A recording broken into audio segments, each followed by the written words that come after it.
At Kroger, you never compromise. You get high quality and low prices. Like you never compromise your meal with our spring salad mix that's guaranteed fresh. And you never compromise your budget with savings of 20% or more on over 1,000 items. Hand it to Kroger shoppers. You never compromise. Kroger. Fresh for everyone. You can save even more with lower everyday prices on over 10,000 items, now including select varieties of chicken, bacon, and cheese. Kroger, fresh for everyone. You know what's better than a limited time deal? An unlimited time deal. That's why the Wendy's $5 Biggie Bag with a Junior Bacon Cheeseburger, 4-piece nugs, Junior Hot and Crispy Fries, and small soft drink is available all the time. Because the best time for fresh, never frozen beef and Applewood smoked bacon is all the time. Duh. I feel like I'm repeating myself a lot. For the best deal of all time, gotta be Wendy's. Unlimited time does not mean forever. U.S. price and participation may vary. Prices may be higher in Alaska, Hawaii, and California and via third-party delivery. Fresh beef available in the contiguous U.S., Alaska, and Canada. Ugh, my phone takes such bad pics. Girl, you gotta update that phone. I can't afford a new one. My hot tip, go to Metro. The iPhone 13 is on them. Wait, Metro's got it covered? Yeah, and iPhone 13 has a dual camera system. So bye-bye bad pics.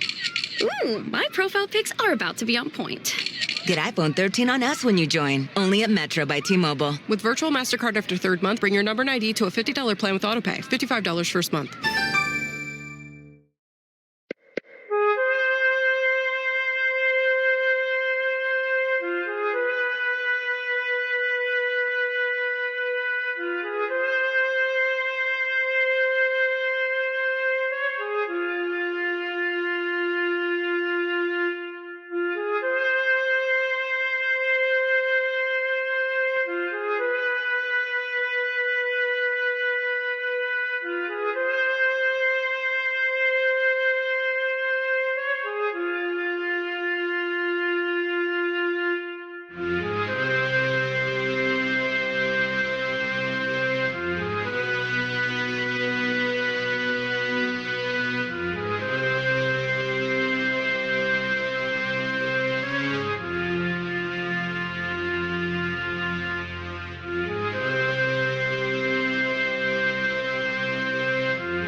Did you or someone you know just turn 30? Firstly, happy birthday. Secondly, did you know that the collagen inside your body may start to decline up to about 1% each year from here on out? Vital Proteins Collagen Peptides is a science-backed single ingredient that helps support your hair, skin, nail, bone, and joint health. It's unflavored, so it mixes in your morning coffee or whatever smoothie you're blending up. One sip, and you can start saying things like, age is just a number. Tap the banner to learn more at vitalproteins.com. These statements have not been evaluated by the Food and Drug Administration. This product is not intended to diagnose, treat, cure, or prevent any disease. At Kroger, you never compromise. You get high quality and low prices. Like you never compromise your meal with our spring salad mix that's guaranteed fresh. And you never compromise your budget with savings of 20% or more on over 1,000 items. Hand it to Kroger shoppers. You never compromise. Kroger. Fresh for everyone. You can save even more with lower everyday prices on over 10,000 items, now including select varieties of chicken, bacon, and cheese. Kroger, fresh for everyone.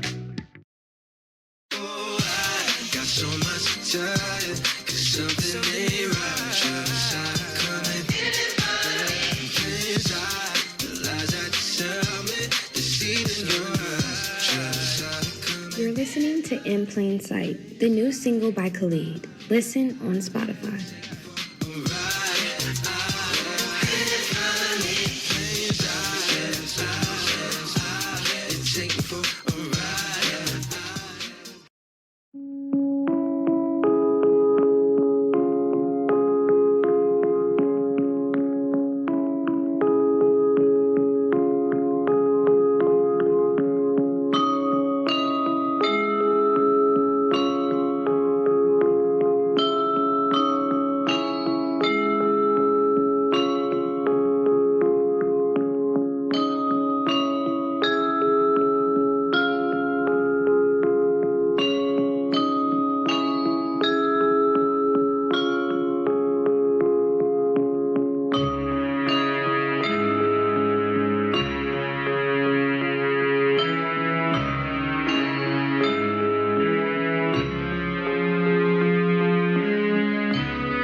Shake it up with Vital Protein's new ready-to-drink collagen and protein shake. A high-quality 30-gram protein shake with collagen to support healthy hair, skin, nails, bones, and joints. 0 grams of added sugar, no artificial sweeteners, and definitely no carrageenan. So you don't just age gracefully, but you age powerfully too. Vital Proteins. Stay vital. Tap the banner to find out where to buy. At Kroger, you never compromise. You get high quality and low prices. Like you never compromise your meal with our spring salad mix that's guaranteed fresh. And you never compromise your budget with lower prices on over 1,000 items. Hand it to Kroger shoppers. You never compromise. Kroger. Fresh for everyone. Save big on your favorites with the Buy 5 or More, Save $1 each sale. Simply buy 5 or more participating items and save $1 each with your card. Kroger, fresh for everyone.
At Kroger, you never compromise. You get high quality and low prices. Like you never compromise your meal with our spring salad mix that's guaranteed fresh. And you never compromise your budget with lower prices on over 1,000 items.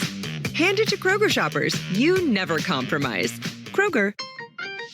Fresh for everyone. Save big on your favorites with the Buy 5 or More Save $1 each sale. Simply buy 5 or more participating items and save $1 each with your card. Kroger, fresh for everyone. I just wanna be part of your... Find all of the songs of the summer in one playlist. Summer Hits 2025. Listen on Spotify.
Did you or someone you know just turn 30? Firstly, happy birthday. Secondly, did you know that the collagen inside your body may start to decline up to about 1% each year from here on out? Vital Proteins Collagen Peptides is a science-backed single ingredient that helps support your hair, skin, nail, bone, and joint health. It's unflavored, so it mixes in your morning coffee or whatever smoothie you're blending up. One sip, and you can start saying things like, age is just a number. Tap the banner to learn more at vitalproteins.com. These statements have not been evaluated by the Food and Drug Administration. This product is not intended to diagnose, treat, cure, or prevent any disease.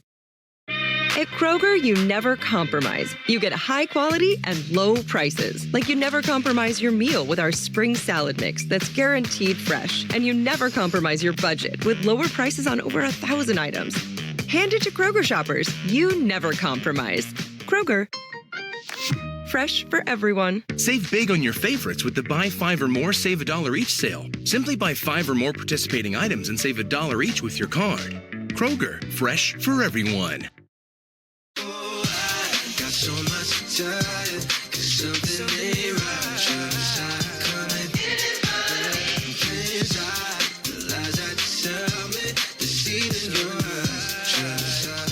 You're listening to In Plain Sight, the new single by Khalid. Listen on Spotify.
Doug. Limu and I always tell you to customize your car insurance and save hundreds with Liberty Mutual. But now, we want you to feel it. Cue the emu music, Limu. Save yourself money today. Increase your wealth. Customize and save, we say. That may have been too much feeling. Only pay for what you need at libertymutual.com. Liberty, liberty, liberty, liberty. Savings vary. Underwritten by Liberty Mutual Insurance Company and affiliates. Excludes Massachusetts. Wondering where the fun snacks are hiding? Right here. It's Popcorners. Popcorners are air-popped, never fried, and always fun. Each bite delivers a delicious crunch that is packed with flavor. So what will it be? Popcorners' mouth-watering spicy queso flavor, or the sweet, delicious goodness of cinnamon crunch? Go ahead, get caught with something good. Look for Popcorners at your favorite retailer or tap the banner to shop now.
Doug. Limu and I always tell you to customize your car insurance and save hundreds with Liberty Mutual. But now, we want you to feel it. Cue the emu music, Limu.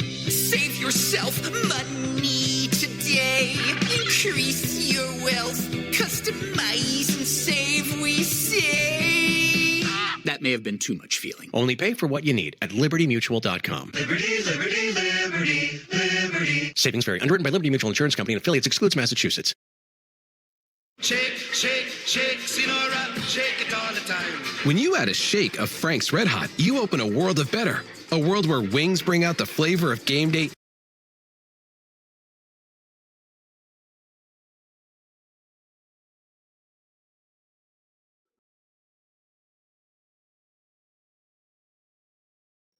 I'm still working on it.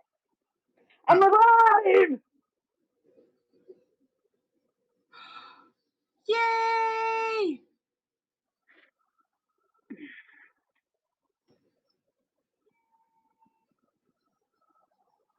Sorry, guys. We were just really happy everything booted. Oh, my goodness. Absolutely. We're having a time over here. Oh, the modal dialog box popped up. Shit.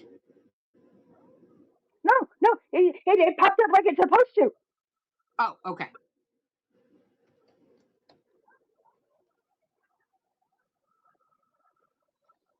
Okay, open.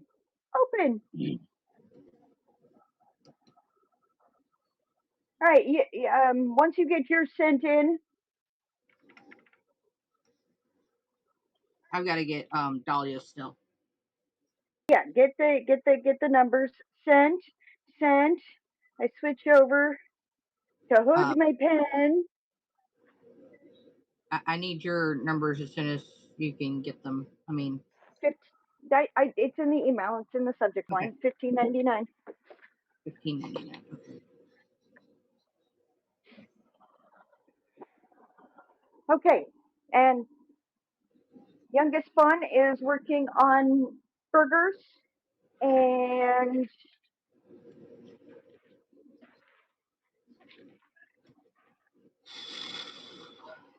cleaning up an exploded sauce packet from the pantry.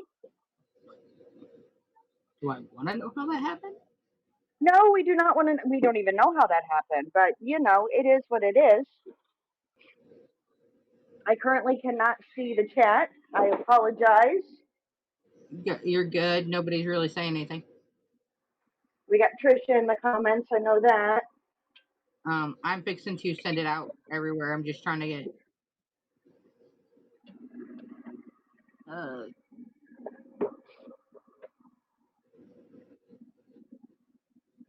Okay, 8:38.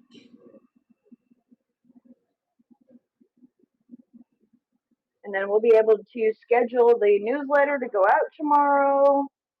Right.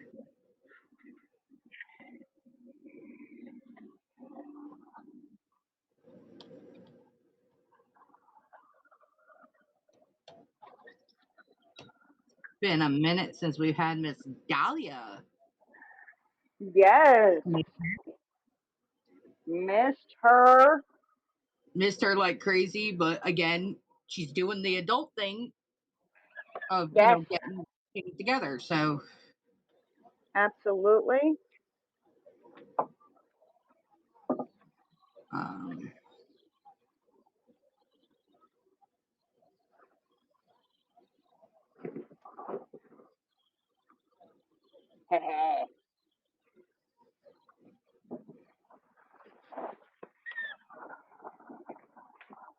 Settle down, children. We're less than 1,000 from beating July's numbers. Ooh, well, that means that next week, the last August prompt, we'll put have us it. over. Yeah. Also, I don't know if we're gonna beat February's. We're I don't understand how or March. I don't understand how the shortest month of the year, followed by the most confusing month of the year. I don't know, but you know what I find absolutely hilarious? February is almost always the month that I read the most as well. Well, your February you always read the most. My February was one of the top writing months for me. I put out almost 40,000 words. Mm-hmm. Okay. And I don't know what happens once we go into March. Now, March was still a really high month for me, but yeah, no. I'm still not on the leaderboard. Hi, Trisha.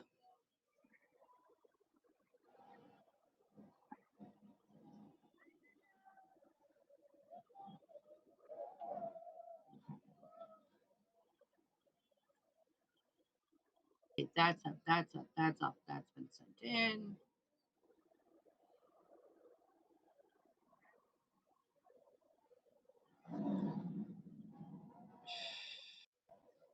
I'm just in love with the little squishmallow. Because it's Yeah, a cute little. we have a little mascot here tonight until Kesh gets back. Placeholder right Okay. now. Placeholder. Yes, absolutely. Um, it was definitely a day. Definitely a day. Can't say it was a good day. Can't say it was a bad day. It was just definitely a day.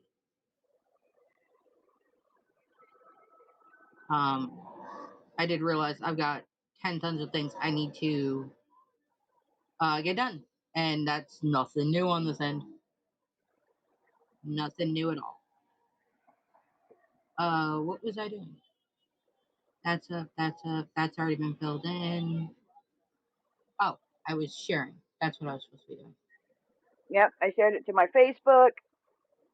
Um, and I shared it over to the Authors Pub general chat. I'm hitting our chat. And the whole thing is I'm having to do this two-handed because, mouse isn't working the way a mouse should be working.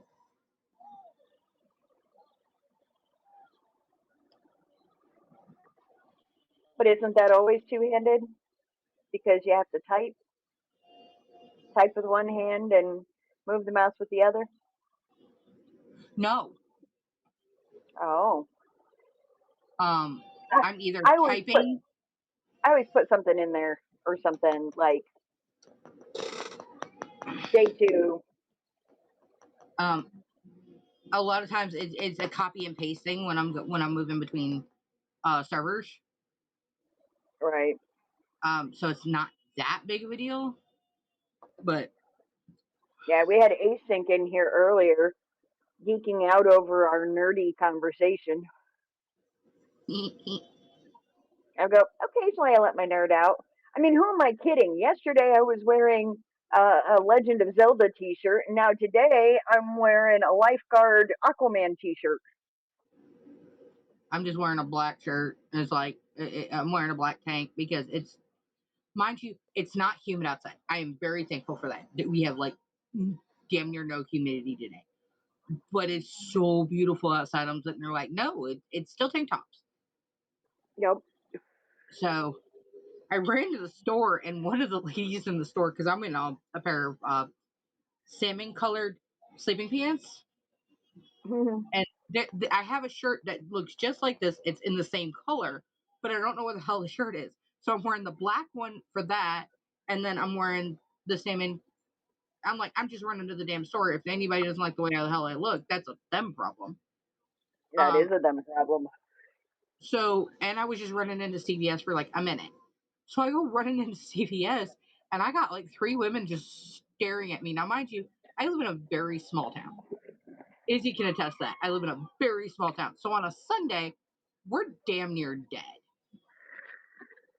Okay. If anybody's out on the road, it's literally like they're going picking up last minute stuff for a cookout. We won't start seeing like traffic rolling through until right about 7:30. It's 7:20. And when I left, I went to the store. It was like just before 6. So, but yeah, it was one of those things, and these two ladies were just like staring at me. And Miss Beth, which I've known forever, she was like, "Hey, Julie, what are you doing?" And I'm sitting there like, "Oh, I'm just, you know, picking stuff up for the little."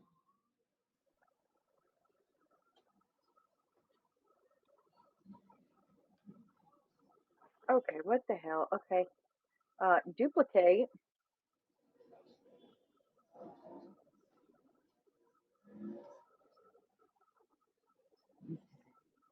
Let's share now. Okay. We've got personal life stuff tonight, less technical stuff and more personal life. Right.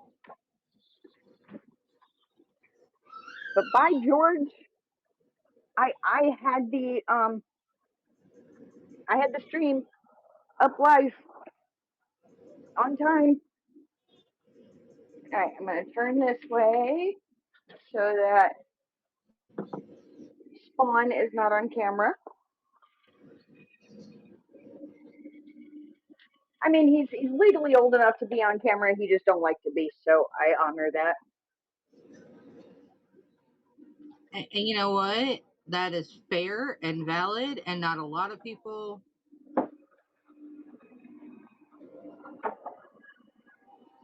Okay, I need lemon juice.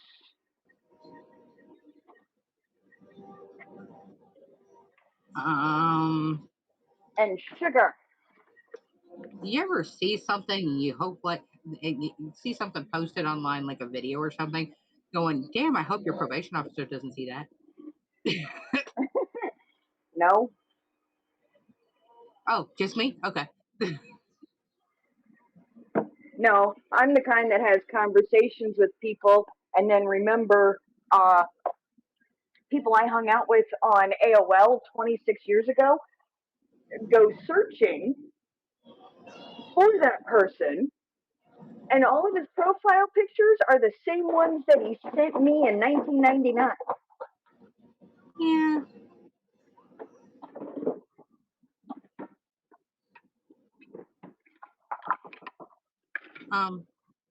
For me, it's just we still don't have information on a certain thing that is apparently going on in the family that we have no idea.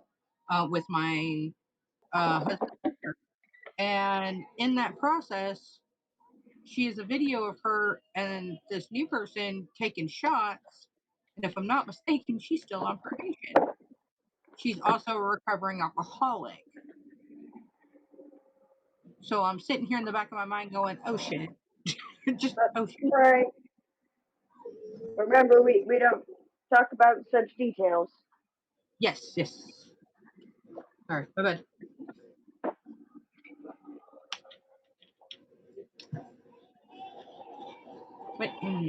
I just need some sun tea because there is no way I'm going to get through hacking and everything on stream, reading this stuff out, if I don't have something to drink.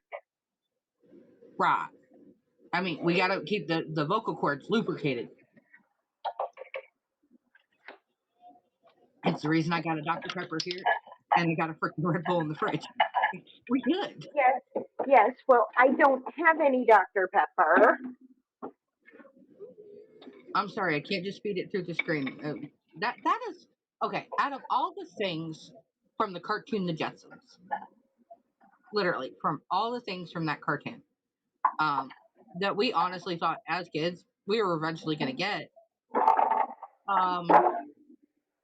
it's the hologram of being able to put things into the hologram and it coming out the other side that I wanted.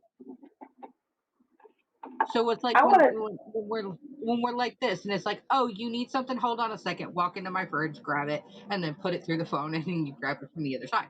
Like, that's what I wanted. I wanted the replicators from Star Trek. Refresh my memory. It's been a minute. The replicators where you walk up and you push the buttons and it creates the food or the drink or the whatever you need. Oh, okay. Now I remember. I'm like, which replicators? Because depending on what season you're talking about, didn't they have a replicator where if you stood in it, it made a copy of you? I mean, that copy didn't stick around long, but it made a copy of you. Well, because it was based on the original replicator technology. Right. But that was in later seasons.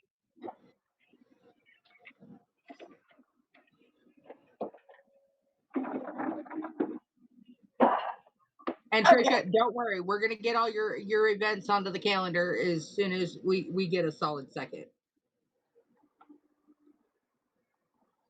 And we are so proud of you. So proud. But you are gonna have to let me in on your secret on how you're locating these events. I would really appreciate it if you could, throw me a bone on how you're locating them. Because I don't know if they're just local to you and that's how you're finding them, or are you on this particular site? I just really like to know.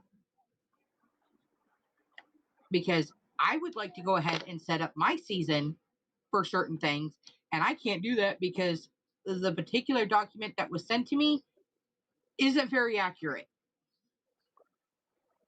We found that out the hard way. Please hold. Please hold.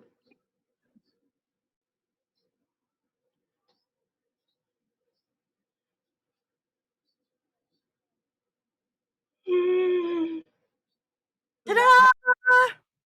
Ta-da! I appreciate it.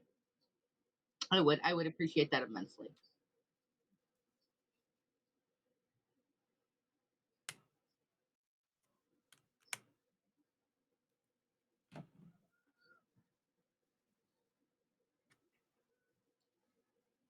Because Patrick's like, well, why didn't you sign up for this one, or why didn't you sign up for that one?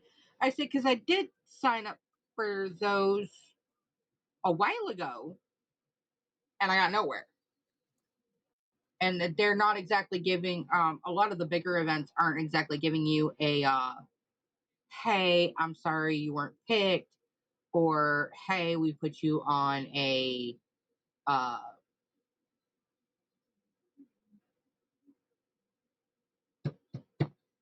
backup list, a wait list. I was like, I'm looking for the word. I can't find the word. Words are hard. But they're not even telling me I'm waitlisted. And then, they don't exactly give me a contact person to reach out to stay on top of it either.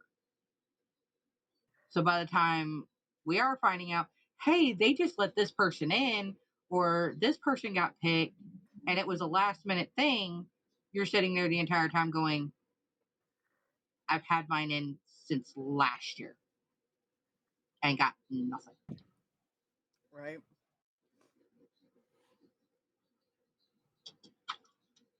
Okay, so we are at 8:30 Eastern time. Yep. So let's go ahead and start the night. Welcome to Day 2. Go, no go? Go, day 2. Oh, okay.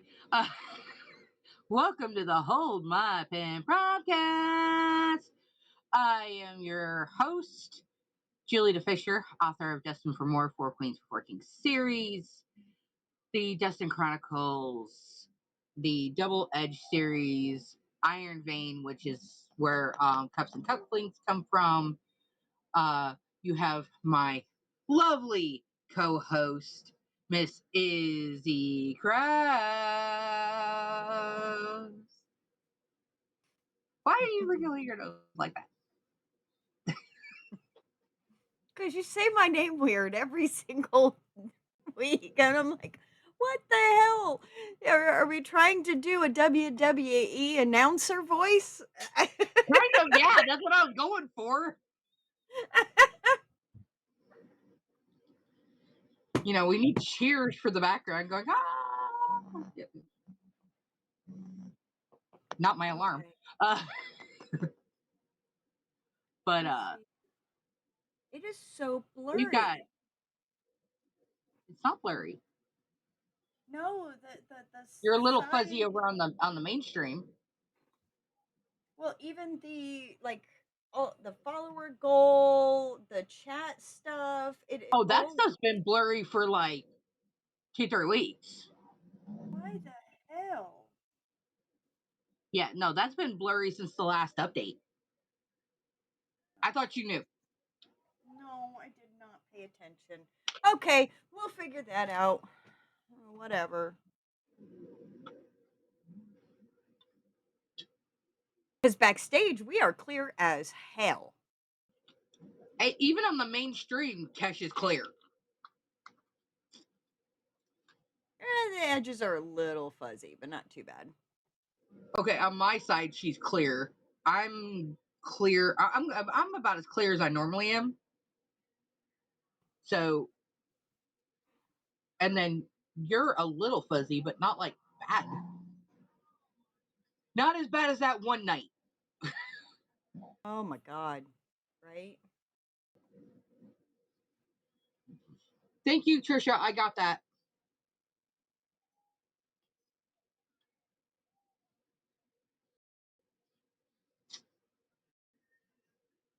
I will look into that after the show. Um,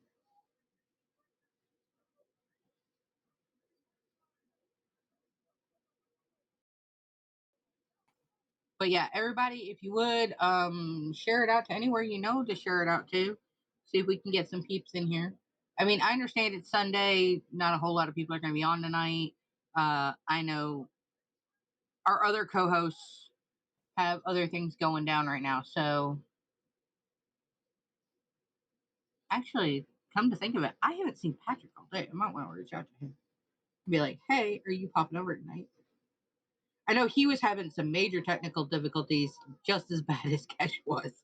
So He did get it fixed, but then he was like, he tried to accept invite that had since expired slash been rescinded for whatever, and he was like, says I wasn't invited to the stream, so whatever.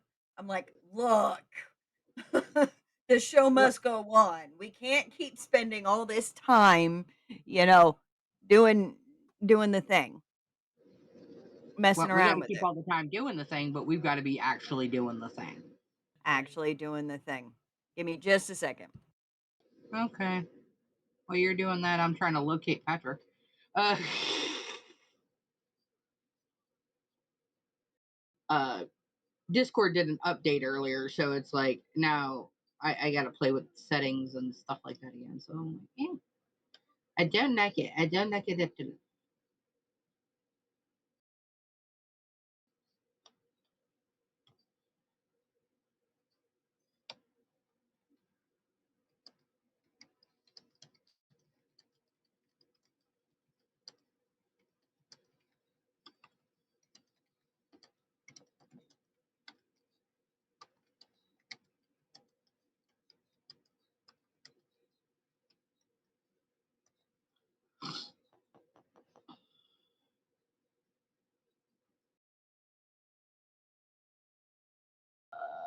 Hey, Leon.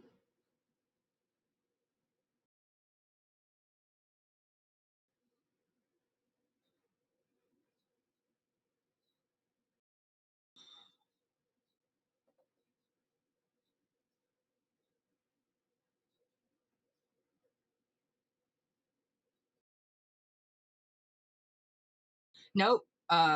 Just a little bit of us getting everything set up, so you ain't missed nothing yet. We Yes, all get here. Kesh is back in active duty. Yes, yes, yes. No, you did not miss a lot. But I do need to. My food is ready, so we're going to jump in as soon as possible. But I did want to apologize for some of my over the top snarkiness last night. I had a hell of a week, and the 16th, not last night, but the week before, um, it was the 4 year anniversary of Pop's death. So um, didn't handle it too well. And then the next morning on the 17th, I found out that an old coworker of mine that we all called Mama Nada, she also passed away on the 16th of this year, though. And that just really hit me in the feels. And yesterday, I found out that my best friend from sixth grade, her mother passed yesterday. So we went live last night and I was quite in my feels to the point where I just lashed out a little bit. So I was trying to be funny, but it landed wrong with some people, and I want to apologize for that. Um, we all go through shit, and between the issues that I'm having with the spawns, the cats, uh, anniversaries, passings, the new job, and what that now puts me in m- leadership and dealing with my former coworkers, colleagues who are now under me. It's it's been a lot. It's been a lot. And so again, I absolutely apologize for uh the callousness that some of my comments carried last night. Honestly, I was just blaming it on everybody being tired. Like we all had a week. Yep. Izzy had a week with everything that's going on with her, between everything that we were dealing with, trying to get cash back online, everything like that. We all just had a week, and I was just kind of like, and I wasn't any better last night either.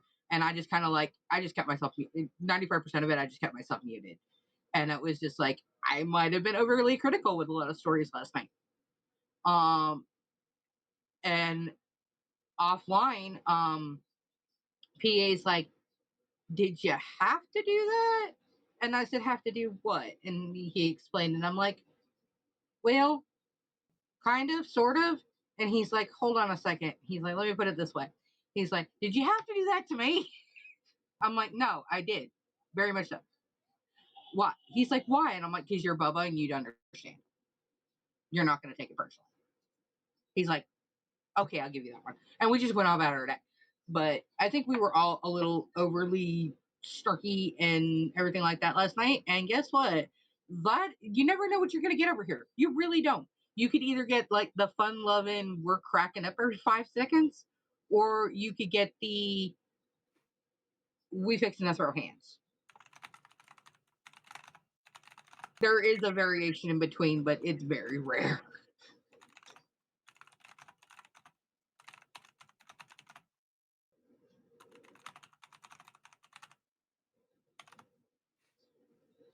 Yep. Yep. Okay, so we do have 3 tonight, and, we're starting off with a bang, and, already my heart is clutching my pearls, just for the sheer Heart is fact that clutching first. it's Dahlia. It's Dahlia, and you never know, even the sweet Complications, but your hands clutch your pearls. I want to know how your heart clutches pearls. internal cojones. The so it you just never know, even the sweet stuff, it's like, I don't trust it. I don't I don't I don't quite trust it. Uh, you know?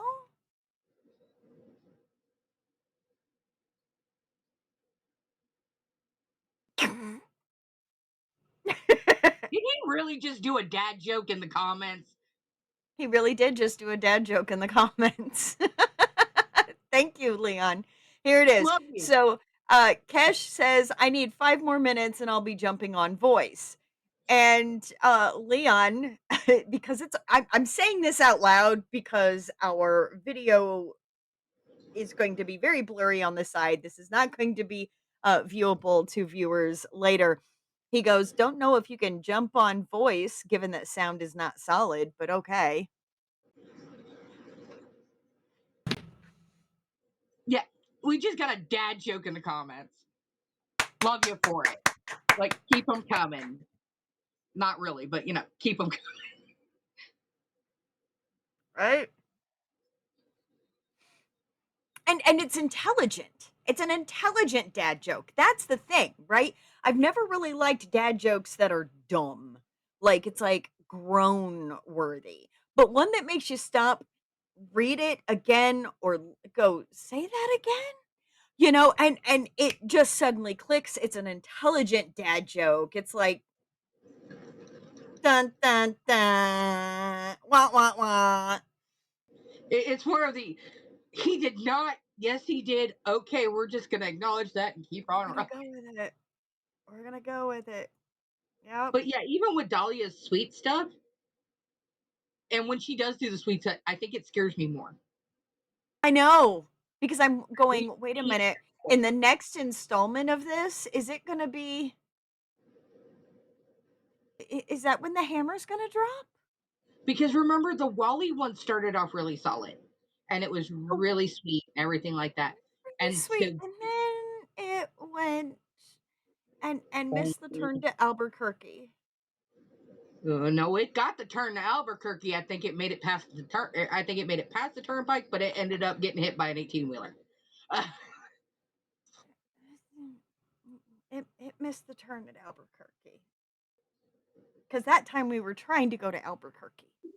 Yeah, that's how we were trying to. Hello. Hello, we are back. Okay. Oh my goodness. On the phone for a second. I do have to go to the refrigerator. Uh, I'm not going to be getting on camera tonight because I just got done working out and I am hot and sweaty and I am not presentable. That's a So, matter of but personal and subjective opinion. Mm. But fair. I'm not my level of presentable. How about that? gotcha. And more dad jokes from Leon in the comments. If you need more uh need good lines for your characters, just hang around me. I'll throw enough for a dictionary.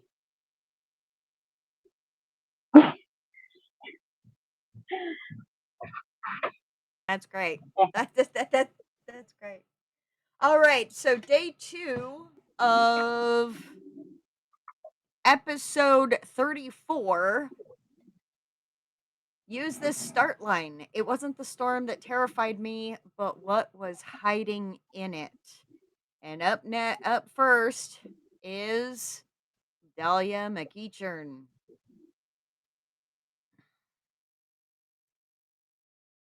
Nan, can you tell us a story? My grandkids asked as they ran into the house. Okay, come settle in, little ones. Get nice and comfortable.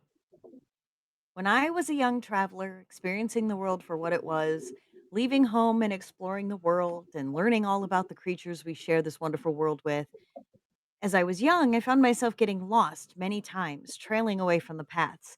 Yet, with the help of many people I met along the way, they guided me back to a path of safety, while still allowing me to explore to my heart's content. Until one day I heard a song like no other. The warmth I was feeling hearing this melody created a trance over me, drawing me closer to the music. My feet led me closer. Before I knew it, the landscape changed. It was as if the folklore I grew up hearing all about, a land filled with harmony. At the time, I was sure this was the place my nanny talked so much about. Creatures once believed to be fairy tales, where dancing around in the moonlight. Uh, Creatures once believed to be fairy tales were dancing around in the moonlight, the full moon lighting the stage for them to celebrate. At the time, I had no idea what they were doing. All I could do was watch. It was something out of this world. Words to express my delight in that moment were lost to me. Even to this day, I cannot express the beauty I had the opportunity to experience. It was short lived, though.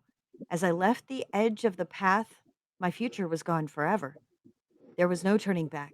My decision was made, and my feet moved faster as I tried to join.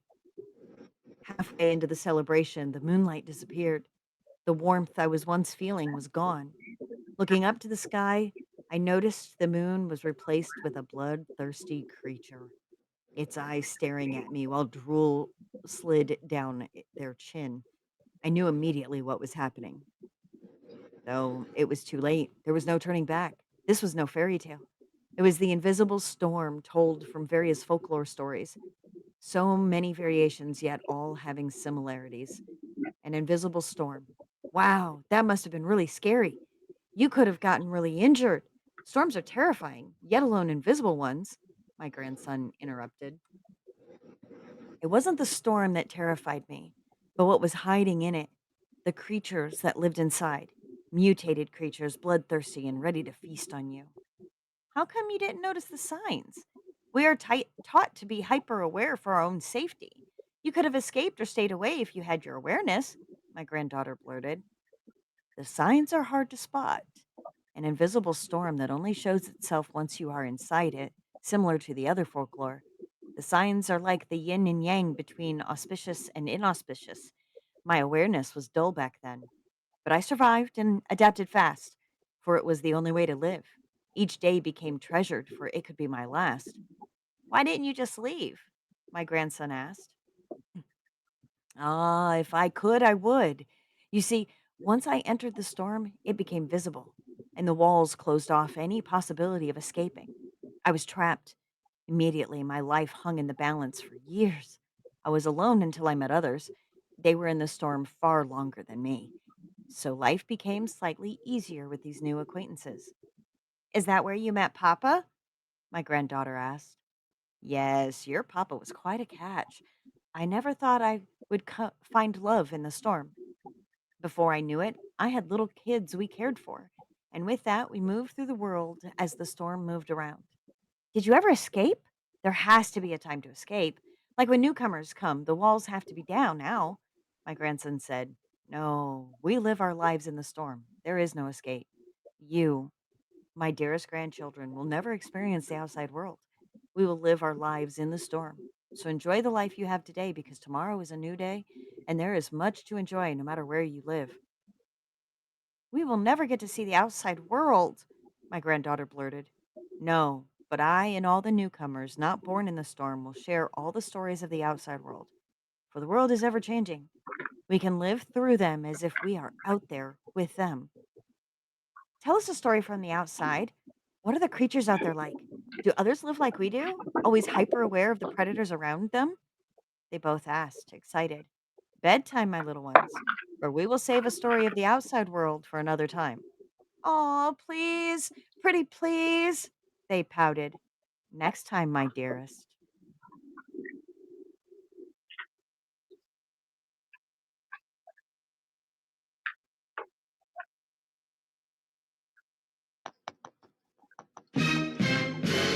Done. Hey, Shay. Yeah, uh-huh. Mm-hmm. This was both sweet and scary. Uh, Yes. Sweet, sweet, and we got an and ad coming in 2 minutes. yes. Yes, yes, we do. Oh, my Jiminy Christmas. Oh, my What Jiminy in Christmas. the actual tar nation? Yes, Dahlia. Dahlia. You are not here, but I know that you will rewatch this. Yes. That was adorable, Dahlia. I liked it. It was adorable, but it's the adorable, like, scary. Okay. I didn't find it scary. Well, but you gotta wonder, like, There she is. Oh no, Dahlia, you're here and you missed it. Oh, watch it on the replay. What I liked, and what I will mention about where Dahlia started when she first submitting prompts and where she is now, there was consistency with the story. Mhm. It was very much followable from point A to point B to point, C to D, and it was cohesive in a way that didn't whiplash. That was good. That was good. I agree, 100%. She's gotten a lot better with that narrative, like you said, like staying cohesive. Mm-hmm. Yeah. But she's also made it like the cute and cuddly terrifying. Yes.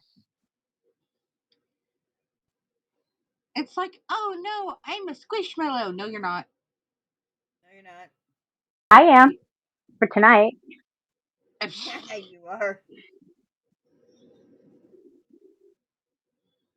He just looks so lonely, like he needs a friend. I mean, I can give him a friend. I've got others. He's just sitting there all happy and everything like that. Like, anytime now, I'll have a friend. It's like, I need a friend. Okay. I am wondering.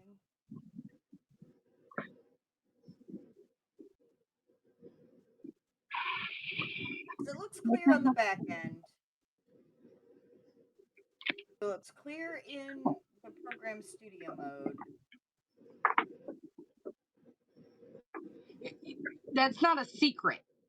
That's not a secret at this point. That is not a secret at this point, Dahlia. We're on to you. That hasn't been a secret for over a year. There's a reason that when we roll, the first words out of either Izzy or my mouth is literally, what is Dahlia, what can Dahlia, or what can Dahlia do with this, or what will Dahlia do with this? Yeah. And that's literally what I'm like thinking constantly. Like, oh God, what is Dahlia gonna do with this one? Oh God. And that's that anticipation. That's but then my second thought is how is Trisha gonna make me feel my feelings with this one?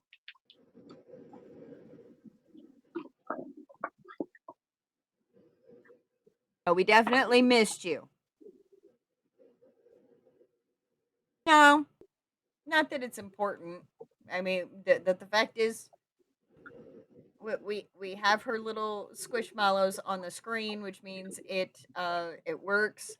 Um, the there was though she did find out that there was an old account attached to the uh email or cell phone or whatever from back in her PlayStation days, and so we that is now fixed.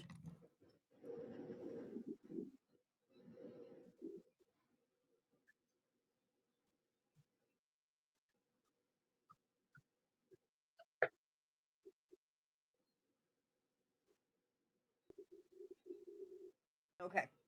So ad break ends in just over 30 seconds.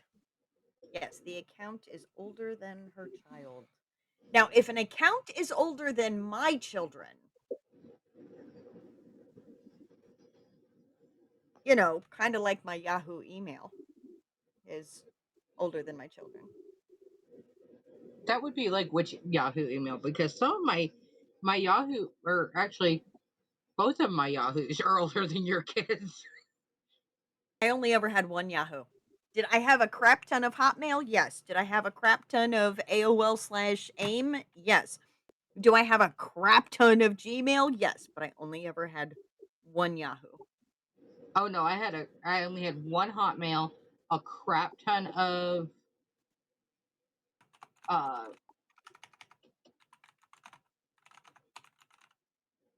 Yahoo, and it all depended on what game or what I was doing. Oh no, I wish mine was 15.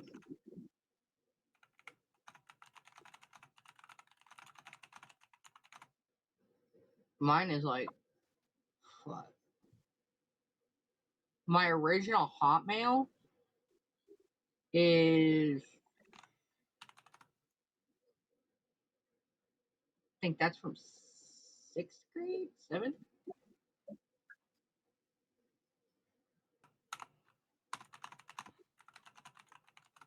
And to give you some insight, I'm class of '04.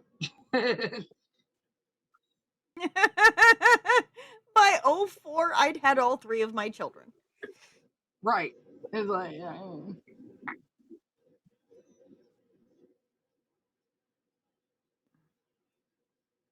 10 years on me. I was 20, 22, and 24. So if you can do math, oh yeah, yeah, I started way sooner. Started way sooner. Like my youngest 2 spawn live with me, and they made a comment the other day going something about, man, I don't know why mom just, she kept trying, like, you're supposed to do it right the first time, and yet mom just kept trying, and um it's this big joke. And my youngest spawn goes, hold up, hold up. No, no, no, no, no. She tried once, it didn't work out. She moved on to the next guy. She tried again, it didn't work out. She moved on to the next guy, tried again, didn't work out, moved on and never didn't have any more. She only did it once with each. I was like, oh my God. These are the things that my spawn talk about. I'm a little concerned.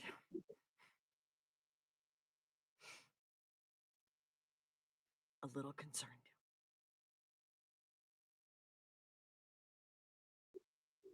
Yep. So Trisha and I, our kids are about the same.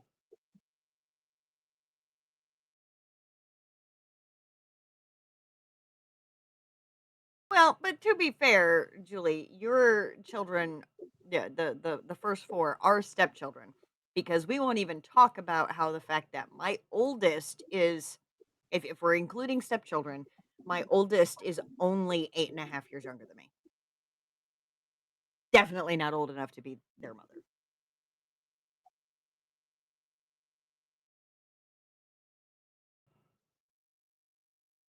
That's a topic for another time. All right. So up next, we have another entry from Cuts and Cufflinks from our fearless leader, author Julie DeFisher. Thunder before the storm. The humming of the flickering overhead set Riot's teeth on edge as she brought them to life in the garage. The hum of the Chevelle was still in her bones, sending spikes of adrenaline through her blood. She had driven hard, pushing the engine far enough to the line to match her racing heart. She had every right to be pissed off by the mere existence of Cassie and Locke. No one had ever gone to these lengths to figure out who she was, and the few that tried gave up when they figured out they were chasing smoke. Not Locke. No, he had to know what was under the mask and behind the curtain. Riot kept pulled shut. Mr. Moneybags thought he was special, and that infuriated her. Fuck! Riot screamed in frustration, balling her fists in her hair. Why the fuck does someone have to come sniffing around now? Grabbing a wrench from a nearby workbench, Riot hurled it at the wall, screaming every obscenity she could think of. She had no idea why this man, this one fucking man, got under her skin. Fuming, Riot decided to walk up the stairs and shower instead of potentially destroying the shop, as tempting as that was. She knew that wasn't the answer, because in the end, she would have to clean up the mess. Plus, she would never forgive herself if she managed to hit the Chevelle or any of the other vehicles.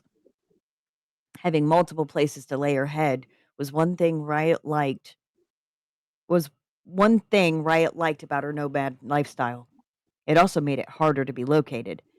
Even though a dozen or more people knew where to look, it didn't mean they would always find her. Garrick or Jet maybe knew, but even they had to put out an SOS from time to time to bring her out of hiding. While in the shower, Riot reflected on the current situation. She was relieved that neither Garrick or Jet had noticed the shift in her. Not that either would be brave enough to point it out, but their oblivious act would be tested if she went through with the arrangement. This wasn't just a job anymore. This was someone thinking they could control someone that was never meant to be. Riot had let the blazing water run cold, but it didn't help her. Admitting defeat from her mind, she climbed out of the shower. While wrapping the towel around her, she avoided looking in the mirror. For her, it was one thing to lie about her interest, it was another to look herself in the face and do the same. Now, stretched across the worn couch in grease stained joggers and a band tee with the sleeves hacked off, she let the lull of silence fill the room with a reheated plate of lo mein balancing on the arm. No calls, no knocks at the door, no interruptions. She had laid her head back for just a moment when the buzzing started. It wasn't her phone or the shop line, it was the tablet, the one connected to the underground circuit. Jobs passed down through encrypted channels from Garrick or Jet. Her brow furrowed as she sat up, tapping the screen to life. The message didn't come from either of them. Instead, it bore a coded signature, Valkyrie 7. That was new. The subject line was simple: Project Bastion, independent contract proposal. Riot read slower than usual, her eyes narrowing with each line. Client type, private. Handler approved, conditional. Scope, discrete performance test and pressure analysis of modified prototype, ground vehicle. Extraction of client assets from high profile location under monitored circumstances. Optional, tactical assist on retrieval route. Payment increases for clean ghost trail. Time frame, 72 hours from acceptance. Rate, custom. Negotiable tiered bonuses based on timeline, precision, anonymity. Conditions, first meet is off grid, neutral territory, client present. You choose time and location. Bring your face or don't. He's seen Reckoner, wants to meet the woman behind her. A beat passed before Riot exhaled through her nose. Cocky son of a bitch. The way it was written, it was almost too formal, but also like he knew he was pushing buttons. He wanted to rattle her, chase her from the shadows, or at least make sure she knew she was the only one playing high stakes chess. She leaned back, considering. Garrick hadn't forwarded it. Neither had Jet. That meant whoever Valkyrie 7 was, they'd found her directly and had the audacity to dig up her circuit ID, bypassing protocol. Risky, bold, idiotic if it wasn't airtight. But the job? It wasn't just a test run. It was bait, and she was circling it like a shark. She stood, moving to the window. The city was quiet tonight, but her mind wasn't. She had choices to make. It wasn't the storm that terrified her, but what was hiding in it. She would have to put that aside for the time being. First, time and place. If he wanted to meet Reckoner, she'd give him something close, but not all the way. Just enough to get under his skin and make him realize the ghost stories about her were very much true. She stared at the tablet a moment longer, fingers tapping against her thigh in rhythm with the thoughts rifling through her head. Neutral territory. Off grid. If he wanted to play cloak and dagger, fine, but she chose the rules. Riot slipped off the couch, moved to the cabinet beneath her record player, and pulled a folded city map from its depths. She didn't need it. She knew the layout like the lines in her palm, but there was something grounding about running her finger across it anyway. If it were her, if she wanted to make an impression. She smirked, running her hands over the worn paper. She'd at least make it worth her own damn time, because for her money was easy. It was looking your opponent in the eye that was the hard part. She was going to make sure that even if he did get the chance to look her in the eye, it wouldn't be something he'd soon forget. The boneyard would be the perfect place for that kind of cover. An abandoned rail yard about 40 minutes outside the city. Rusted trains and broken lines, half-gutted warehouses. The smell of scorched metal still lingering in the air from a fire a decade ago. No cameras, no tourists, just ghosts and grit. She smiled as she let her fingers glide across the screen. Time, 2200 hours, 2 nights from now. Enough time for both of them to get twitchy. She added one line at the bottom before encrypting the file and pinging it back through the circuit. You want the mask? Fine. But you'll earn the face. Reckoner. The message vanished, sent on its way like a loaded bullet. Riot dropped the tablet on the table, turned toward the cabinet for something stronger than water. and muttered to herself with a smirk, "Let the games begin."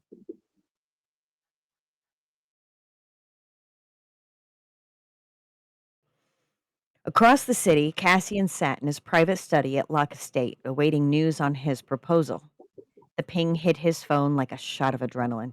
It bypassed the usual filters, landing in his encrypted inbox with a tone only 3 people on Earth had access to. He paused the video feed of market analysis on his second monitor and opened the message. Subject: Project Bastion. Meet accepted. Location: the Boneyard.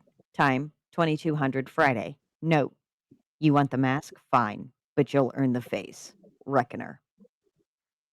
Cassian leaned back in his chair slowly, the smirk forming like thunder rolling in the distance.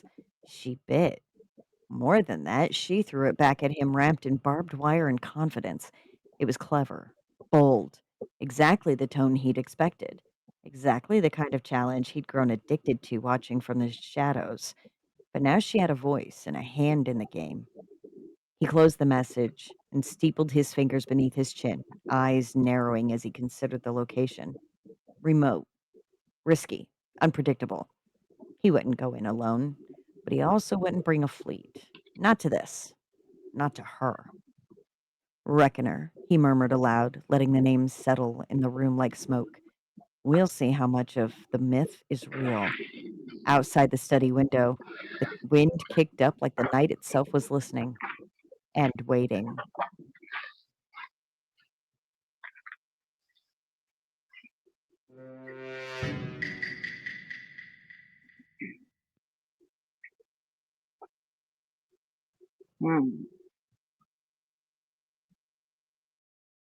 My poor kid just put himself on camera.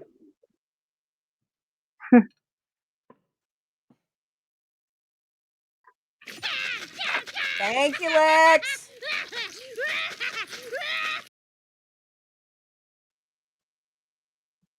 Yes, very stab, stab, stab.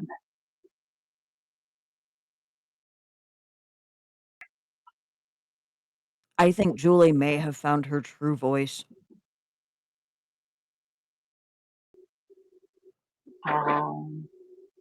Okay, I'll bite. How?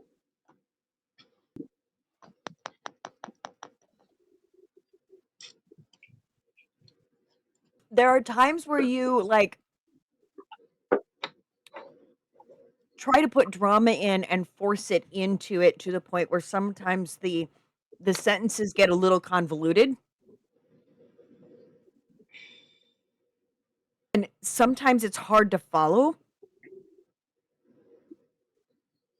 There was nothing about this that I could not follow. It was right there. It was in it. You kind of had gotten to the same thing with Wildfire. Wildfire, it was still a little bit heavy on the over dramatized verbiage or phrasing, but it was better than what you were even doing before. It's like you're finally finding how to tell the world what these women are yelling into your brain. You're tuning into them and giving us the bare bones, which is still dramatic as motherfucking hell. It was clear. I can see Riot in my head. Maybe not her hair or her size or her shape or anything like that.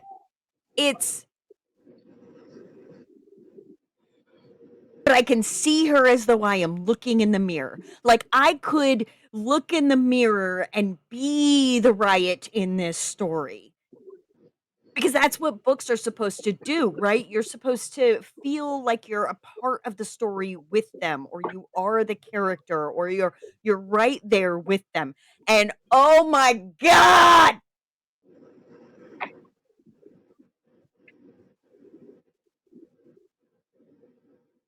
I'm gonna be honest.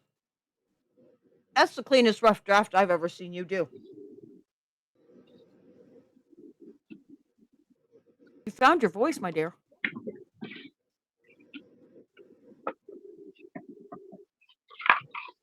Look. a year and 8 months of doing these weekly writings and learning how to give yourself grace when you couldn't get one done that week, right? But you still tried and you were thinking about it, and sometimes you might be writing something. It wasn't prompt, but you wrote something or you added something or you were looking at editing stuff. And that's what everybody is doing. The more often that we, keep doing this as the writers, as the prompters, putting things in, throwing our ideas out there, the better we individually are getting in our prose because we're thinking about it in a different light. You've succeeded. I don't care if we get a million fucking followers. That'd be a lot to keep up with. Just right. But you have Yeah. succeeded in what you set out to do. Mhm. Encourage people to write and to increase their craft. Yo. And I would tell you to go get your crown. The problem is your crown is sitting over there waiting to be fixed. Right. I'm about to say, you've got my crown. I know. Speaking of which, do I need to go and find a pearl because that's what the problem is? One of your pearls is missing. I'm guessing you're gonna have to go find something that'll work because I don't have it. No, I know. Do you? Okay, okay. We will. We will discuss that later. But I figured out why it broke, why it was stabbing you in the head, and which is good because then I can actually put it on and actually wear it versus right. So I either repair it without the pearl, fix it all up, or put the pearl back on for the correct symmetry. I can find one. We have. I mean, Joann's went out of business, but I can find other craft stores with Michael's. Right. Yep. We have a Michael's is store. kind of. We have two. Mm-hmm. Two? Yeah, Jefferson Point and Maysville. Yeah, I knew those. I thought there was a third one down south, Mm. down south. Anyway, this is very, very. Oh my God, Julie, this is gonna be your best one yet. I agree. And I'm already definitely not what anybody would expect me to write because this is what you smoking? Yeah, at this point you guys like if I write it, I write it. I mean, at this point nobody expects No, nobody's pigeonholed me. Well, you are kind of pigeonholed in one aspect. Okay, one aspect. You write kick-ass bitches, boss bitches, who don't care if other people say they're not supposed to be there. They don't care if they're told this is a man's world. They're like, fuck you. I'm just as good as any man. You write feminist characters that hold their own. That's your pigeonhole. And that's not a bad pigeonhole to be in. No. But genre wise, I'm not pigeonholed. No.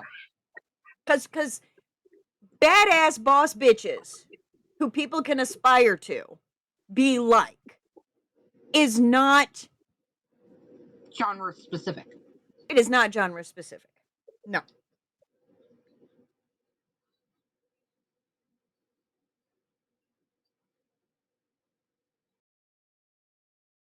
I'm gonna be honest. I'm really interested to see where this one's gonna end up because the way I have it, and honestly, yes, I did plot this one out. Oh my goodness! I did plot this one out. That's why when I was telling you earlier, I have 3 scenes that this could fit in. I'm like, I was really, I have it plotted out. There you go. There you go. But it's just because it's plotted that way does not mean that's the way it's going to get written. We all know that. And, my characters go like, okay, we're going down the road. We're going down the road. Oh, wait a minute, exit. kind of like a southern woman going down the damn highway going, oh, wait a minute, there's a Buc-ee's. Oh my goodness. Those things are huge. Right. So I'm interested to see where this one's going to end up, but I'm also very interested to see if I can get the following with the other books that are outside of the werewolf community. Because right now that's currently where I'm having the issues. I am going to err on the risk of going Kevin Costner in Field of Dreams. Build it and they will come. They will come. Sorry, just gonna put that out there. Yeah, I already know which line you were using in that one. It's like there's that one line. Right. Okay. Last but not least, we'll start here in a little bit over 5 minutes. Last one for the evening.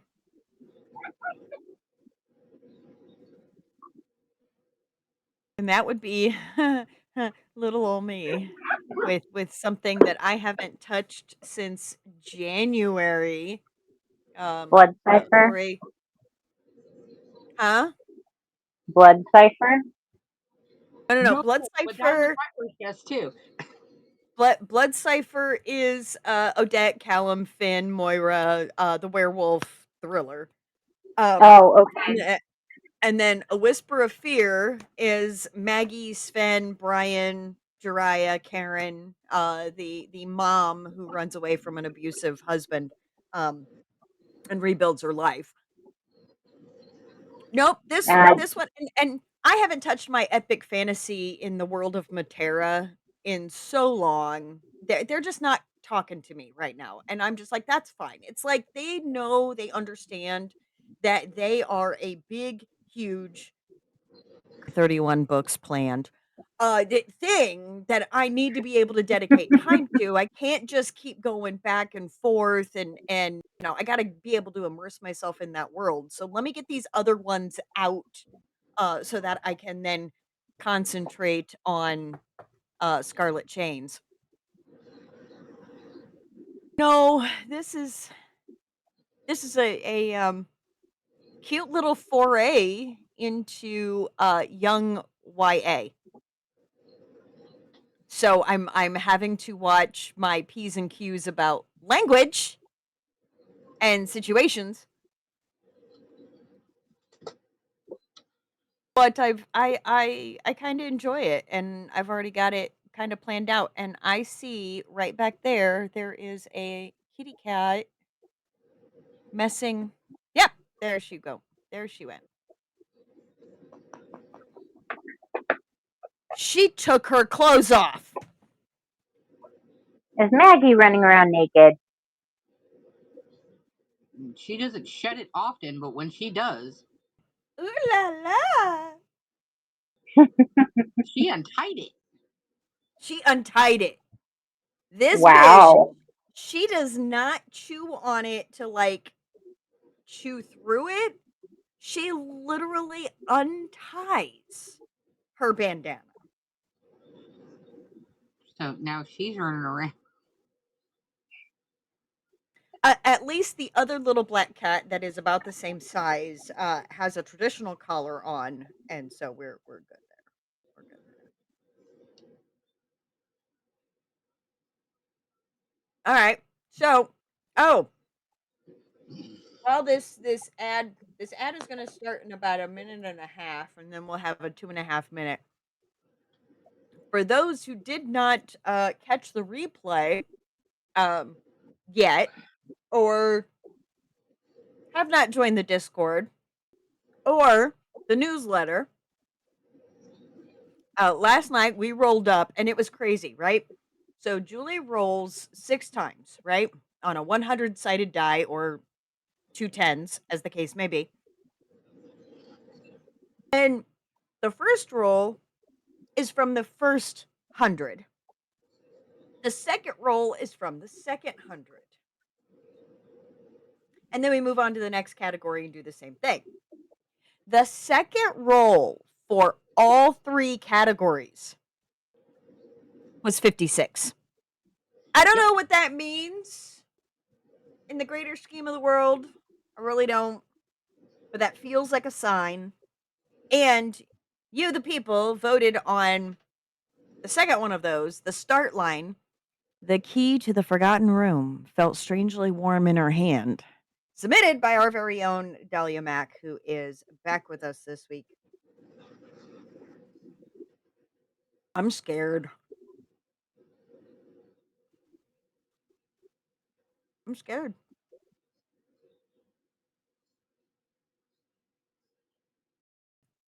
And it's definitely going to be an interesting one. Oh, I have no idea what I'm going to stick it in. I hope and pray to God it's not a brand new story. I can't do that. I got 49 works in progress. I'm That's a lot. Oh my God! Did you see what Dahlia just wrote? Spooky Oh my horror God. coming your way. Yeah, I'm waiting on that. As though we didn't see that one coming a mile away. It's just, in what way are we going to be scared out of our pants? I mean, still, I don't trust cell phones that power themselves on to text me when they have no minutes. I mean, this is true. Trisha, I'm with you on that one. I lost count of how many I have. I know for the 4 Queens Before Kings and the Dustin Chronicles, because you have the 4 Queens Before Kings that are 5 books, 5 main books, and then you have the sub series, which is 5 to 6 books a piece. I think altogether we were looking at 24, 25, 26. I think that one's 26 to 28. Between those two put together, between the series and the sub series. And then you have Double Edged, which is 5 books, all based off Nickelback songs. And then you have the Iron Vein series, which is where cuts and cufflinks come in. I have a running list. We have a running list. I have a running list of my books, the series, and how many books are planned in it. So that's how I know. Right. I don't. I literally and 9 times out of 10 I get mad because I think that my computer ate the program or ate the file, and come to find out it didn't eat the file, it just buried. Oh. Because I haven't been in it forever, so I've had all these files that are ahead of it, and I'm like, no, I need to get it back. Yeah. But now I am starting to do my my blog posts with the date on it, and then all the sub tabs next to it are Monday through Friday, so I'm not losing those in the middle.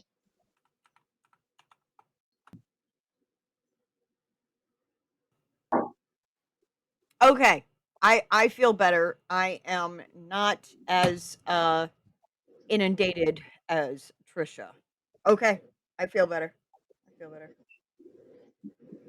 All right. And we are back. Now, according to my list, this is a 1-book series. However, over the course of this weekend, I have realized that it is going to be a series. I just don't know how many. So, and here we go.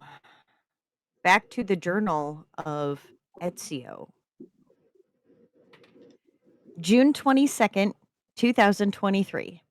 To whom it may concern. It wasn't the storm that terrified me, but what was hiding in it. Secrets lay at the bottom of the seafloor, hidden within thousands of discovered and undiscovered shipwrecks. There are probably about 3 million boat tombs within the world's oceanic depths, and you have to figure the Caribbean, with its penchant for tropical storms and hurricanes, has to have a significant number of watery graves. Just think of all the time that registered routes weren't a thing. Pirate ships flying between the islands, explorers going into uncharted territories. Back then, the sea was the great unknown, and ships boldly went where no human had gone before. There's a reason Star Trek uses ship analogies, you know. Anyway, where was I? Yes. Mariana Torres. She told me that her cousin might help me at least get to the Bahamas. She told me where he docks his boat, and I set off to meet him. But before I left, she said if I was going on the water, I should put everything of value in plastic bags, airtight. In case something happens to me or I go overboard, all my stuff would be protected. Mariana's advice about the plastic bags got me thinking that a trip to get some air tags might not be a bad idea either. I stopped at the mall on Lincoln Road to buy 4 and some holders. I have them attached to some of my gear. The cashier didn't even question Uncle Tony's debit card. I headed to the docks to find Hector Morales and the Mar Dorado. Sweaty, stinky Captain Hector. At least he keeps the ship somewhat clean. Must spend all his time on ship maintenance rather than his own hygiene. Self-care ain't a trope, my guy. I'm getting off track again, aren't I? I asked him if he was heading toward the Bahamas anytime soon. Of course, he told me to scram. That is, until I tipped money out of my wallet, and then his eyes turned green. He still hesitated, saying he wasn't sure he was going out, at least not with Tropical Storm Brett making waves in the lower Caribbean. He said, even though the damage is south and heading west, the upheaval in the Gulf Stream causes problems in the north. He's been operating this bucket of bolts since the 80s, so I guess I'll take his word for it. When I fanned out more 20s, Captain Hector nearly drooled. He finally agreed to take me to Nassau. The actual Nassau. Can you believe it? That very same pirate haven of old. Sure, it's probably nothing like it was in those days, what with becoming a tourist trap for all us pirate-obsessed idiots. I won't be able to spend much time there, though. The goal is to get to Nevis as fast as I can. Now I'm on a 76-foot fishing trawler, headed to the legendary city, and my fate rests within this storm. We've been on the sea since earlier this afternoon, and the swells are making my stomach wallop. Wallop. It's such a great word, isn't it? It gives such a clear picture of the feeling. But I digress. Captain Hector said the NHC just named Tropical Depression 4 Tropical Storm Cindy, and it's wreaking havoc all over the islands, just like her brother Brett. He's really concerned that he will be jailed if something happens to me, so he's locked me in a storage room. I paid him $1,000 to ride this rust bucket with him, and he locks me up? What will he do if we sink? I suppose if the boat sinks, he's got 2 choices. He can go down with it, and me, or he can escape with no repercussions, since no one knows I'm actually here. That's a pretty terrifying thought, actually, now that I think about it. But with the air tags and the airtight plastic bags protecting my stuff, the joke's on Captain Hector if I am trapped in here when the ship goes down.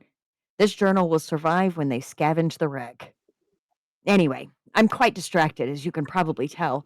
I need to tell you what's been happening.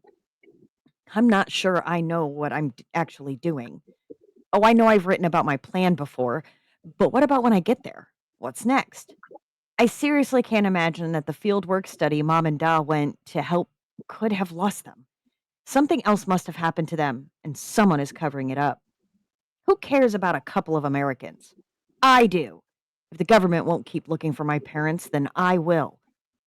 So what do I know about Nevis? Nevis, whatever. Not much. I looked it up before I left the house, and I know that it has one of the longest written histories of the Caribbean. From the map, I know that the French spelled it Nieves, but beyond that, look it up yourself. Google is free. It was also the birthplace of Alexander Hamilton. Yes, that Hamilton. Please don't break out into song right now. It's bad enough when people find out my middle name, okay? Ezio Hamilton Nelson. And now you know too. As if having the first name of Ezio wasn't bad enough. It does not bode well that I'm going to be 13 in November, the same age as Hamilton when his mother died. I told you, orphan stories are great until you're the orphan. Damn. Now my journal is wet. I'm not crying, I swear. There must be a leak in this rust bucket. I don't know how I will get from Nassau to Charlestown, a distance of some 900 kilometers according to the internet, but Captain Hector said he knows a captain that might take me further on my journey, who ironically isn't afraid of storms. I'm not sure I like his use of the word ironically. What did he mean? Captain Hector also handed me a life jacket and a PLB, or personal locator beacon.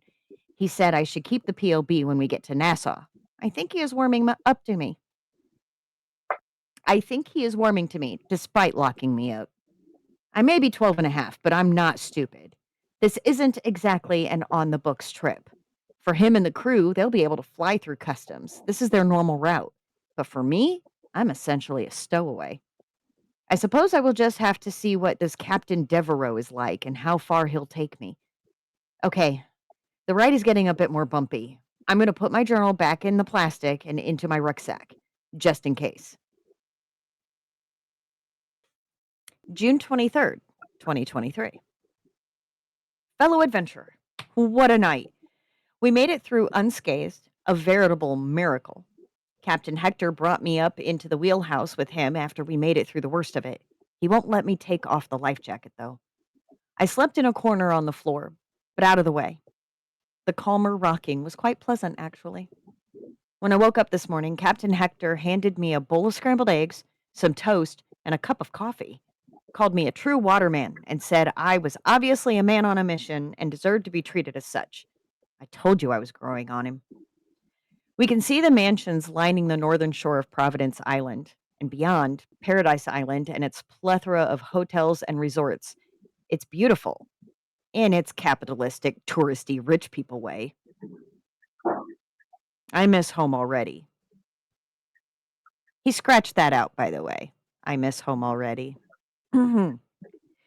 The captain said we will pass by the historic Nassau Harbor Lighthouse and the large cruise ship Doctor's K under the overpass. From there, he'll take me to Captain Devereaux.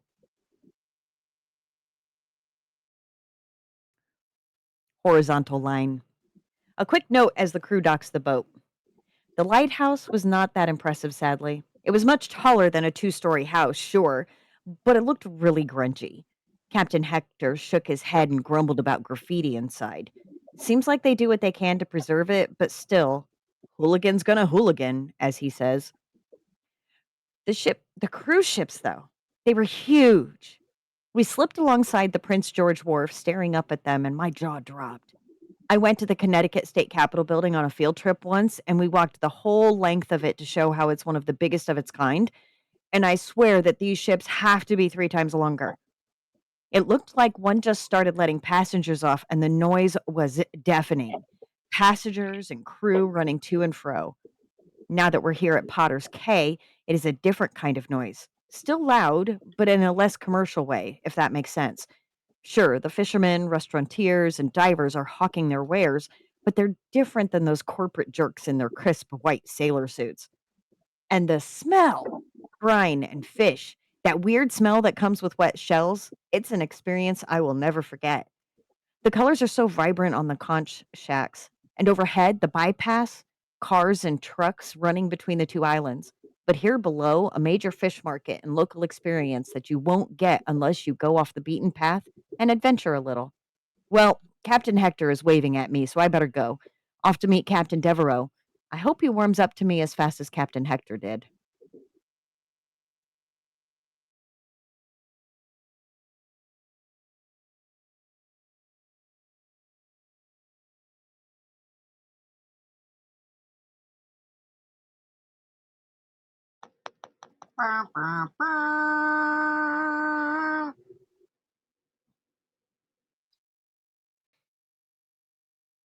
Wow. There we go. That, wow. What? I trying to figure out what I want to say. Like you know how I get. Yeah. Izzy needs a soundboard. Yes, Izzy needs a soundboard for sure. Um,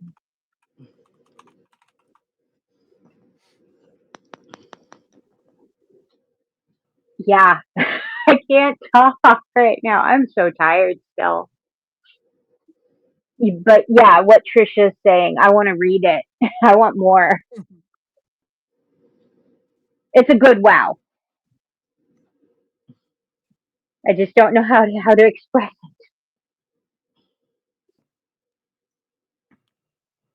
Well, and then over the weekend, I realized what I'm gonna do for marketing and what the interior of the book is gonna look like, and the extras that I'm gonna do, and yeah. So it's now a whole thing. I've never all this time, right? We've been talking about, Trisha's got stickers, and Julie now has stickers. Patrick has stickers. You guys have like swag to go with the books and what you're doing, right? And I was always like, no, I ain't doing that. I ain't doing that shit. Fuck that. Fuck that. But with this one, like with the way I want these books to actually be like packaged for at conventions and stuff, I can literally imagine parents buying the whole collection and leaving it on the kid's bed for when they get home from school on the last day of school. Because this whole story starts the last day of school uh, for Ezio. And, the kid gets to unwrap it and find all the goodies inside and everything. So, yeah, now suddenly I have marketing plans.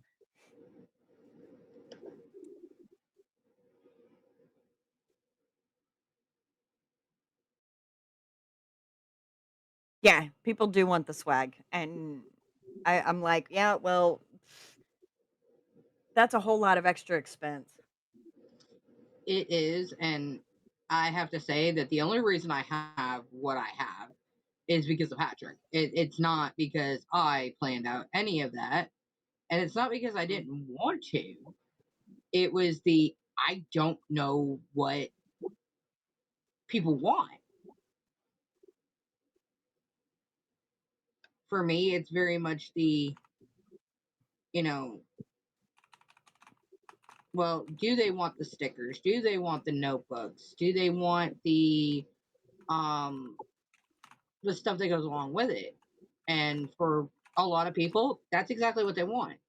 And for a lot of other people, that's not what they want. I literally have a box with all the swag that people have given me or sent to me or included in my purchase, and I don't do anything with it. So it's like for me, the swag is just like, "Oh, yeah, yeah, cool." I mean, don't get me wrong, it's really gonna be very, very nice that I don't necessarily the ones where it's the sticker of the book cover. When I go to read it and put it in my reading journal, I don't have to print it out. I've got an official sticker that I can put with it. But yeah, see, and the people that can make the stuff, I mean, Patrick's been doing a lot of work on some of his stuff so that he doesn't have to go out and do the buy. He can just make it. I don't have enough time in the day because at the end of the day, a bunch of y'all are full-time authors. I'm not. I'm part-time. This is my side gig. I barely have enough time to do what I'm doing here. Uh And a lot and of to times we got add to give ourselves an extra night to get anything done. Yes, yes, this is true.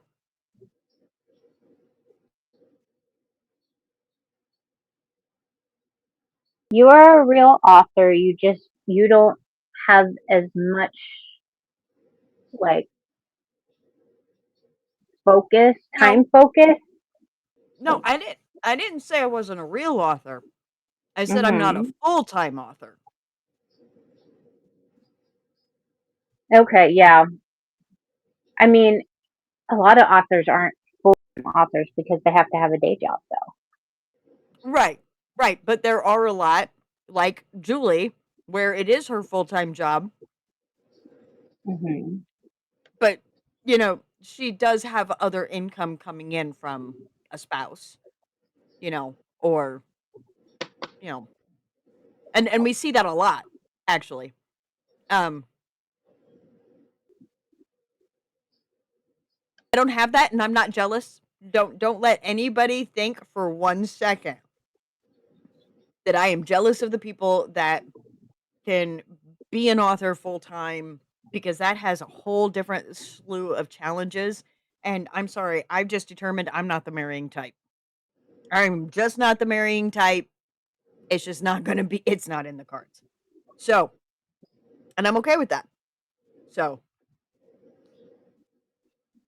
And see, a lot of people, they think, oh, well, all you do is sit in front of your computer all day. No, that's not what I do. I damn near is a full-time researcher. I also help other authors with their books. I'm over here trying to plan uh, the who's, the what's, the where's, the why's. So by the time we're done, and I have everything set up, I have a basic thing for the cover ideas and everything like that, because let's face it, 95% of our freaking creativity when it comes to this is literally, which cover are we going to use? What style of cover are we going to use? What swag are we going to make with this? It's a whole big ass freaking thing, and it just goes down the damn line. We're our own marketers. We're our own researchers. We're, uh, you know, people think when I say, well, I'm a full time author, they like, oh, no, cute. What, no, what really do you do? I'm a full time author. I just happen to work from home. I still break out and work on the cars, and I'm here for other things, but it is no way easy for anyone. It is certainly not easy when the people that I converse with all day long live in my head. And when they stop talking to me, we're all screwed. Especially when I don't have anybody else to talk to. So, for those of us who are the stay-at-home parent, we are the full-time author. It's not easy. It's never been easy. And a lot of people don't consider it a real job. It's like a lot of people don't consider stay-at-home parents having real jobs, even though we're the ones that are micromanaging everybody else's ass. Exactly. Trisha knows. Trisha knows.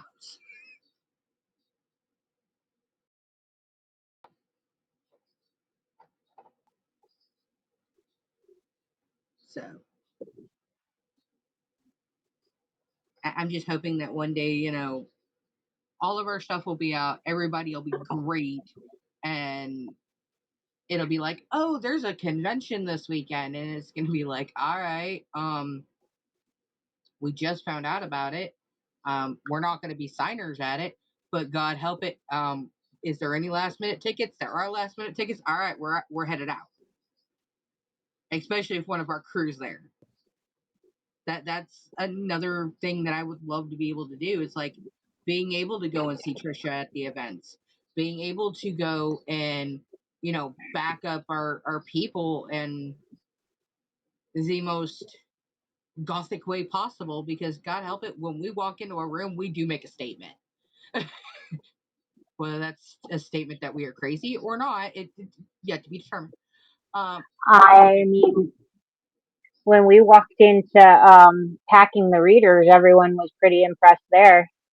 Oh yeah, even on the first day, we're like, drop everything off at the table. Okay, we're good. and we go and sit, or we're sitting out there setting up, and everybody just like there were whispers, and everybody's looking over there, and we're not on the first day. We're not formal. We're not in character. We are literally there to set up, get it done, and get the hell out of there so we can go get something to eat. Because Izzy and them were on the road for what, 6 hours? Sounds right. Yeah, I was on We the got road lost for in Chicago, so that was fun. Yeah, you guys got lost in Chicago. You guys got lost in Chicago as we were going through road construction in southern mid Illinois. I fixed it. Izzy. I fixed it on my screen. I fixed it on the screen. Gotta go into the video player settings on the actual Twitch and tell it not to do auto. I on the video quality, I gotta do the source. And now it's clear. So apparently what I've been putting up there the entire time is actually clear. And I am clearer on the screen. Okay, let me refresh on my side because No. You got to go in. Okay, are you watching on our twitch.tv? Like you have your phone over here and okay. So no, as soon as I refreshed it, everything's clear. That's weird as hell As because soon as I hit refresh, so it would refresh Twitch's live stream on the big monitor, everything's freaking clear again. I'm like, okay. Mind you, we've been running that way for like 3 weeks. I thought Izzy knew. My bad. No, I didn't realize that it was looking. But here's the thing. What I did on my visual was me logged in as me, looking at Hold My Pen's page. So that shouldn't have had anything to do with yours. It was literally just how my screen was showing it to me. Yeah, well, I was blurry on the side. But as soon as you said you fixed it, I went over, I refreshed, and now everything's clear. Well, I don't know then. I fixed it on my screen, which shouldn't have done anything to yours. I don't know. We're just gonna go with it. Well, we damn well know it's Twitch, so whatever one person does affects everyone else, even though it's not supposed to. This is true. Yes, we have figured that out. We have figured that out. In the most interesting way, we figured that out.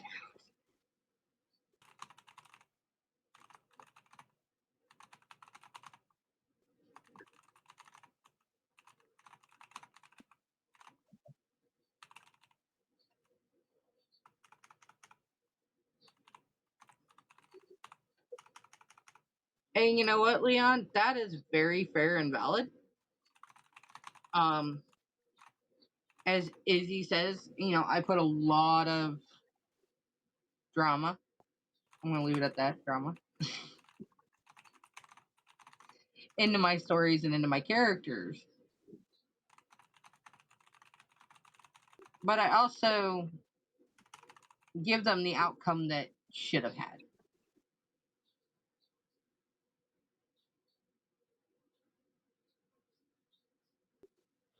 They are. One of my other guilty pleasures besides old white man thrillers is the celebrity memoir. Especially if I'm interested in the person, the actor, the comedian, the whatever. Some of the best books that I have read in the last 5 years have been celebrity memoirs, hearing about a slice of their life. Tig Notaro, Trevor Noah, Hannah Gadsby, um, Elton John, Tom That one Felton. was an interesting one. Yeah, Tom Felton, Tom Selleck. Um, yeah, like I'm enjoying them more and more. Oh, Leslie, God, what was his name? I don't know. The little short dude from. He was the one that was very flamboyant. Yes, short, very flamboyant. But guys, guys, why didn't you tell me? Yeah, he was on the Cool Kids with all the old farts in a assisted living home, and that show he was amazing. And I listened to I love how his he makes one himself relevant again. yeah. Yeah. And I listened to his audiobook. He was narrating one of his memoirs, and I was listening to it after he had passed away. And just he was like, "Look, I dropped out of my mama and landed in her high heels. We know this." And it just those kinds of things, those slice of life, because they're I grew up in an era of they're everything, right? They have this great life. But then we follow them around, and the tabloids Stalk make fun them. of them, stalk them, and make fun of them when they don't have their makeup just right or whatever. And I very quickly learned about 15 years ago that they're human too, right? I went to see Ryan Hurst at a event, a car event actually. And he was there doing signings cuz Sons of Anarchy, right? And there were some times where his face went very unflatteringly, like, I'm uncomfortable, I really don't want to be here. And I was just like, he didn't want to be there because it was a very, very large crowd. I could tell he was uncomfortable. But at the same time, he smiled. He turned it on for his fans. And, that they put themselves out there. They truly put themselves out there. And after being at PAC, where people were like, "Oh my God, Izzy! Oh my God, Julie, you're here!" Like people who knew us, but we may not actually know who they are, right? Their screen name, and now suddenly they're in front of us, and we suddenly feel like we have to perform and everything. And it was just like, this is only a taste. This is only a fraction of a taste of what these people feel and go through. And people are human. So we got to give each other grace. And it was definitely one of those that by the time push came to shove and everything kind of melted together, yeah, we went into performance mode. But once we were done being in performance mode, it was like, can I please go home now? Like, or can we go back to the room now? Can we just go get something to eat? Because I'm done. I'm cash. Us being here, we're in our own elements. We're all in our own houses or our own rooms and stuff like that. And we can work around each other's personalities.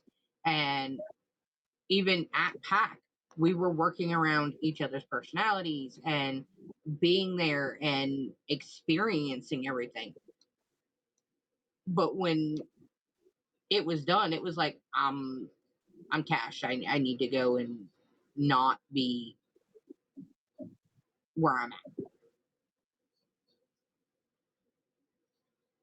And while a lot of people are like, oh, well, you need to do this and you need to do that. I'm like, if I had one more freaking person tell me I needed to smile more. I only had a half a dozen tell me that. And Patrick, thank God, walked up and he's like, you don't understand. If Julie gives you a smile, you better be happy she gave you that smile. Because Julie doesn't smile. He's like, it's not just part of the character. She doesn't smile.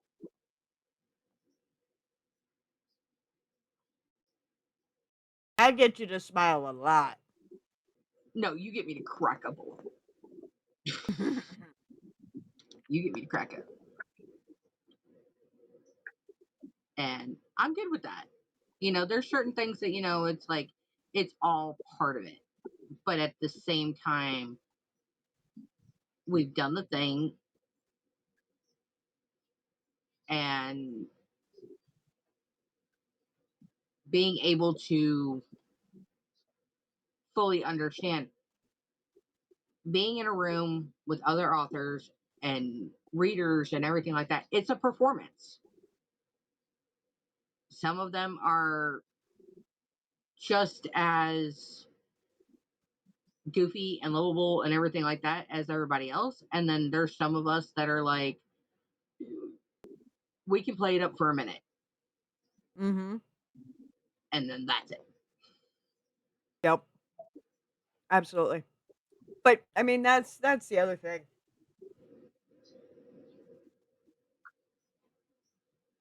If I had still been married, I wouldn't have been able to go to PAC. Now, because you That's are the truth. married, right? But yeah, Kesh knows my ex, obviously. Unfortunately. Yeah. I can't help it. I have a thing for redheads. Anyway, so Julie is married with a minor child, special needs. This is something that she has talked about. Because she is married and had somebody who could man the fort with said special needs child, she could go. Ash had her own situation. She was able to work things out that she could come, which was a good thing because without her, I wouldn't have been able to make it. Because me I driving through mean, Chicago, fuck that. I would not have been able to make it as far as I have if it hadn't been for my mother. Like, I gotta acknowledge that because she's like literally the reason me and Banyan have a roof over our head. Oops, Yep, you I did said it it again. I keep doing that. Yeah. Me and my son, Yep. a And roof over our head, all that, and I'm finally getting somewhere on my feet because of it. right, absolutely. And you know, Pop did it for me. You know, gave me a roof over my head when Lex was real little. And bingo bango, then when my life imploded, he might have already passed away, but he left me this house. So it's like still post death, he's still taking care of me. And but had I been married, there would have been a whole nother story because oh, you're gonna leave, you're gonna go do this. How can you be so selfish? You know, and so I think it just and that's why in the side comments, you know, I mentioned I'm just not the marrying type. I'm just not. Either A, I pick the worst choices of partners, which I do. Uh, or I'm the problem because I'm the common denominator. Or option C, it's both, you know. Um, and so we all go through our lives, right? And then we put that into our writing. We put that into our writing and we take our lived experiences and whatnot and put it in there. The whole reason that Ezio's story came back to mind was because of the ship that you know, the thought process. And it's historically accurate because in 2023, tropical storms Bert and Cindy were very, very early tropical storms in the Caribbean that ripped through there around those dates. So I was like, there we go. But I recently bought something and it was wrapped in twine. Okay.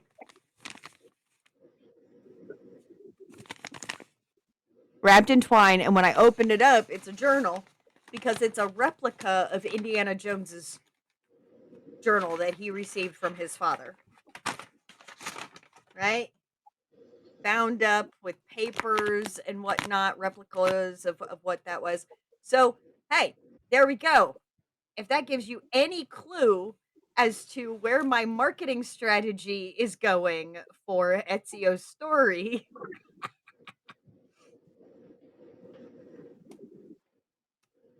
And maybe I just needed to back off some of the adult stuff for a while. Looking at things from a kid's eyes and writing a story. There we go.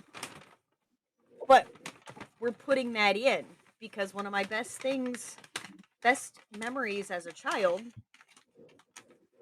was sitting with dad watching the Indiana Jones movies, you know?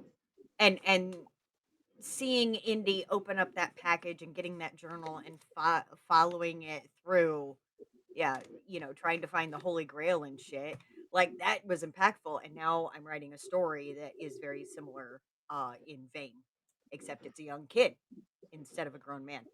And everything that you guys go through, it winds up getting into your stories, either played down or played up, depending on what's best for the story to make it a drama. And then we've got people who do memoirs, like the side chat was going. All right. So there we go. And we just keep building these stories one moment at a time, one book at a time, one chapter at a time, one paragraph at a time. And we're here to support and encourage. Uh, you find a line in a movie or something, a book, modify it, send it through, have it voted on. We are very quickly running out of prompts for next year because some of these have, popped up, and if they were rolled but not picked, there's quite a few of them that won't make the cut for next year. Right. So bring them on. Bring them on. All we are here is to encourage, promote one another, promoting your events. Don't forget, September craptastic 8 is it. Lexington, Kentucky. The Lexington Legendary Book Bash.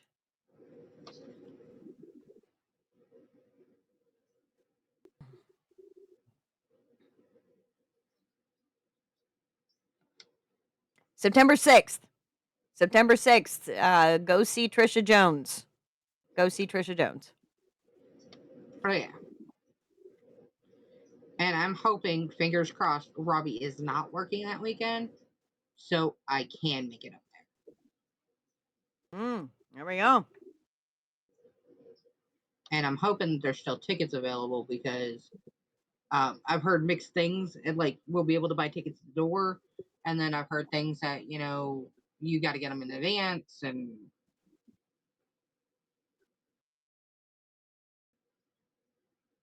so it's going to be interesting.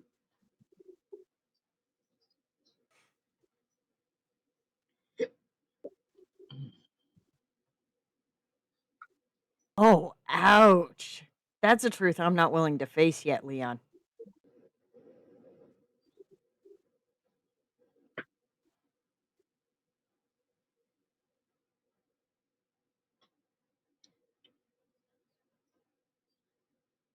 Very accurate statement, though. Oh no, not his most recent one. I'm sorry. The one about partner selection pattern. Yes. That's the one that I don't want to face that one right at this moment. But it is the top of the hour. We managed to do this 2 hours 2 hours. with a wee bit of scuff. We've been live, with the streaming startup music beforehand. So yeah, we did pretty good, and we actually had good discussion.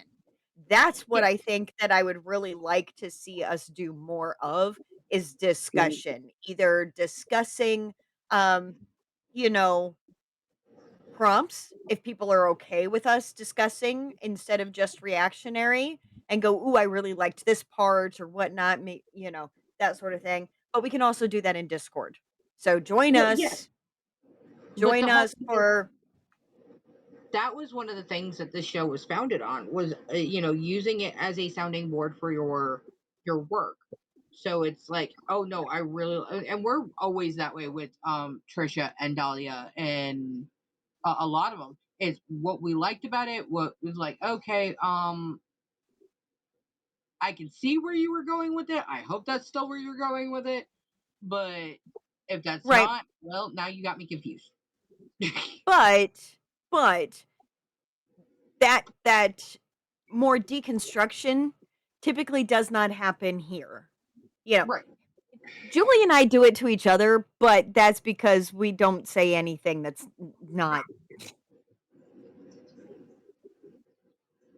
whatever. We just have that kind of Candor. relationship where candor. And we would say it at all, It's the problem where it starts to go into if there is negative feedback, which can be considered constructive criticism if done right, isn't done on the show, because then that goes and translates over to YouTube and it's up for everybody in the world to see. Right. So, that kind of thing we do We more try to on keep it down to a Discord minimum. in a private, like, okay, here's some critical, constructive criticism of the work, and that's only if people ask for it. Yeah. If somebody were to come and say, "Hey, I just need to what where could I have made that better?" Or, when I go back and do edits, what do you think? Then that's what we would do. But Right. unless somebody asks us to do the critical tear part, we don't. No. But we will always tell you what we liked. Yes. Always. Also, just putting it out there for our group and everything like that. If you ever need help with editing and you don't actually have the money for an editor or anything like that, believe me, we piecemeal and hog trade around here like it ain't nothing. Mhm. Yeah. If you desperately need somebody to just have a second set of eyes on it, like, do I have a floating character?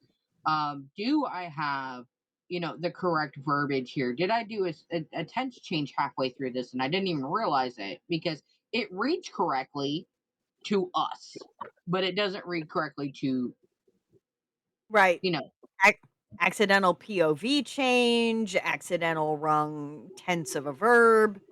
right. Like, should I have shortened this and made it a scene break versus anything else?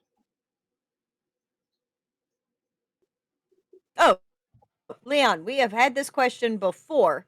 I have a question about prompts. Could I possibly write something and submit something that is not from a prompt at all, or would it be wrong to do so?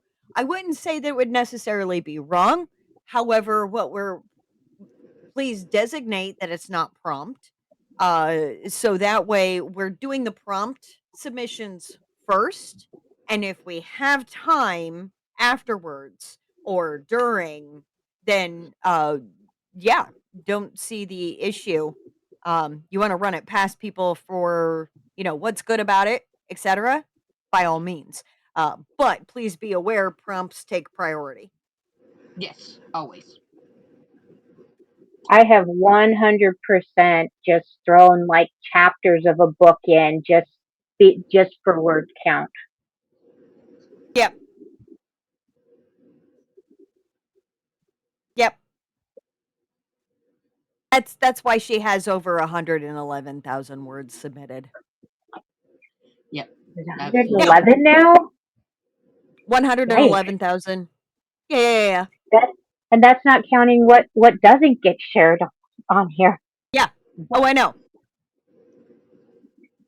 Oh, yeah. I know. I'm going to have to replace my keyboard here soon. It is hobbling through. So now we do have the rule that it must be written this year. So if you have written something and then you're like, you know what, I'm just not ready, what is this? Something's missing, and then suddenly there's a prompt that helps you finish writing it out and whatnot. Great, put it in. What Kesh actually did with those chapters, she didn't actually like pull them out of the moth bin and just throw them in. No. She went over them and reworked with what she's learned over the last 15 years. and then submitted it. So she still wrote them this year because she rewrote them this year. Or like Patrick, every time that we were coming up on a new prompt for the week, it didn't matter what was going on. Patrick tried to fit it into his current chapter, and now we're to the point where we're like leapfrogging through chapters with his stuff. But it wasn't that way with a lot of the books. It was literally like he would go and immediately try to stick it in where he was writing. And while that would work for certain things, it didn't work with everything. Yep. So, all right. Well, I think that's all she wrote. I still got to take a shower. I got to wake up early enough. I got to make sure that the dead to the world middle spawn is awake because he's supposed to follow me tomorrow to the mechanic shop, drop off my truck, take me to work, and then take me back to the truck. So, yep. So we'll go ahead and send out for the night. Thank you so much for being here. I don't know if Dahlia's still here or not, but thank you, Dahlia, for gracing us with your presence because we miss you. Desperately, we miss you. Thanks to the Twitch gods for getting Kesh back up and running tonight and having our other host. And just remember, as you go through the week, be brave, be bold, but always stay humble. And we will see you again next week on Saturday night, 7 p.m. Central, 8 p.m. Eastern. Adjust your times accordingly. And remember also, don't add to the population, don't subtract from population. If you do get arrested, assert dominance, call me in case we need bail money. So, later, Gators.